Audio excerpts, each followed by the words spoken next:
So hello guys, this is Sahil here और तुम सभी का फिर से वेलकम है इस चैनल पे जहाँ पे हम लोग फिलोसफी और बुक से रिलेटेड बातें करते हैं। तो चलो स्टार्ट करते हैं आज का वीडियो भी। और अगर तुम्हें आज का वीडियो पसंद आता है तो इस वीडियो को लाइक, शेयर और चैनल को सब्सक्राइब करना मत भूलना।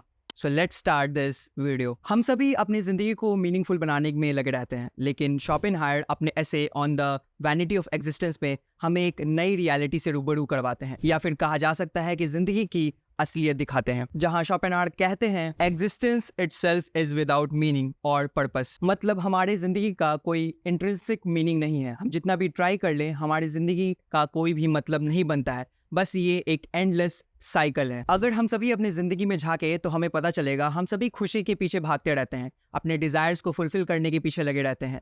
लेकिन जहाँ शोपेनहायर का कहना है ये सभी चीजें एक इल्यूजन है। हमारे डिजायर्स, हमारे गोल्स एक तरह के बबल्स हैं जो आज न कल बर्स्ट हो ही जाते हैं। और जिस तरीके से चीजें चल रही हैं, हमारे लिए एग्जिस्टेंस में कोई प्लेजर नहीं है एक्सेप्ट कि जब हम किसी चीज के पीछे भाग रहे हो। मान लो तुम किसी गोल के पीछे भाग रहे हो और उसे पूरा करने का जो रास्ता होता है, जो डिफिकल्टीज तुम तय करते हो, तुम्हें लगता है ये चीजें तुम्हें सेटिस्फाई करेंगी।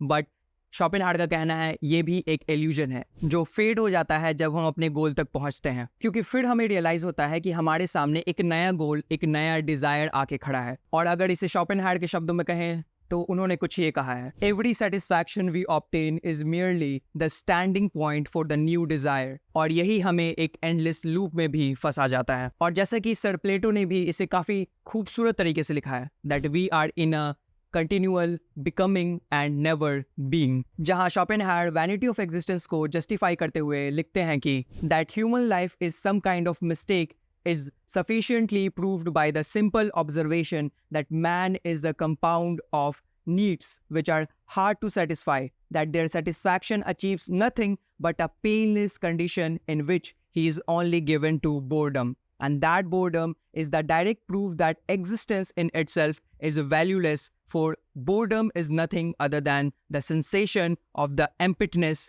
of existence. मतलब इंसानों का बोर्डम ही ये सफिशिएंट सबूत है कि हमारी ज़िंदगी का कोई मतलब नहीं बनता है। इंसान हमेशा अपने अंदर कुछ ना कुछ डिज़ायर्स रखता है जो कि सेटिस्फाई होना मुश्किल है, लेकिन अगर वो हो भी जाते हैं तो फिर हम अपने अंदर एक खालीपन महसूस करते हैं, एक बोर्डम को महसूस करते हैं जो हमें फिर अंदर ही अंदर खाना शुरू कर देता है। और फिर हम सोचने लगते हैं कि अब इसके आगे क्या। हम इंसान हमेशा से ऐसे ही रहे हैं, या तो हम बीते कल को लेके सोचते रहते हैं या फिर आने वाले कल की चिंता करते हैं। लेकिन जहां शोपेनहायर लिखते हैं that which has been no longer is it as little exist as does that which has never been. मतलब जो जा चुका है अब वो है ही नहीं, इट डजंट एग्जिस्ट। और अगर हम किसी तरीके से उसे पकड़ के रखने की कोशिश करते हैं तो इसका मतलब ये होगा कि मानो हम किसी धुंध को पकड़ के रखने की कोशिश कर रहे हों, और जो आने वाला कल है वो तो अभी तक एग्जिस्ट भी नहीं करता। तो ये जो शोपेनहायर का ब्लीक टाइम का व्यू है, हमसे एक सवाल पूछता है,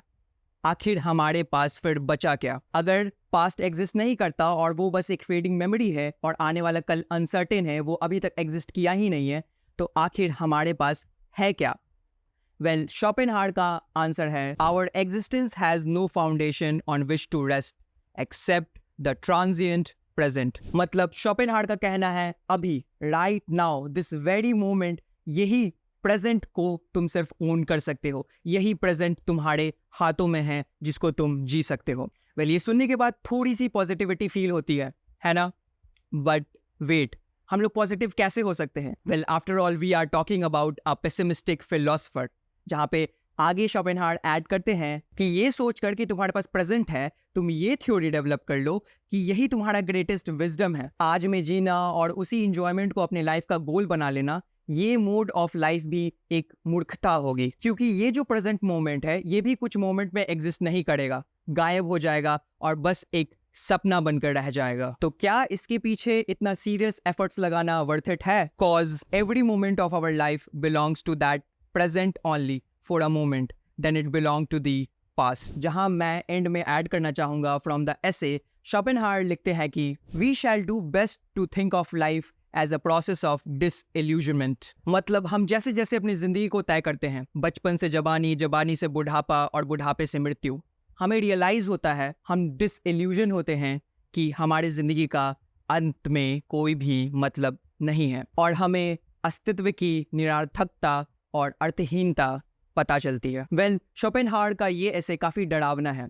अगर तुम इसके बारे में सोचो तो तुम्हें रियलाइज़ होगा कि शोपेनहावर ऐवे ही ये सारी बातें नहीं कर रहे हैं। इसके पीछे काफ़ी डीप फिलोसफिकल थिंकिंग है कि अगर देखा जाए कॉस्मिक लेवल पे तो हमारे एग्जिस्टेंस का सच में कोई मतलब नहीं है।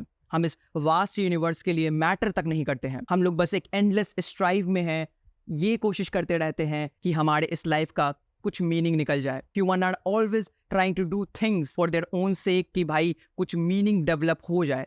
लेकिन शोपेनहावर जहाँ प्रपोज करते हैं कि अगर तुम किसी चीज़ के पीछे भाग रहे हो, उसमें भी मीनिंग ढूंढने की कोशिश कर रहे हो, तो वो भी मीनिंग ढूंढना नहीं हुआ। हाँ, ये थोड़ा कंफ्यूजिंग लगता है सुनने में, लेकिन ये जो हमारा यूनिवर्स है, ये जो हमारा एग्जिस्टेंस है, ये मिस्टेक भी हो सकता है क्योंकि ये हमारी पूरी जिंदगी ही मीनिंगलेस है अकॉर्डिंग टू शोपेनहावर। वेल, तुम्हारा क्या सोचना है इसके ऊपर? अपने थॉट्स को भी कमेंट में लिखो, because your thoughts matter a lot.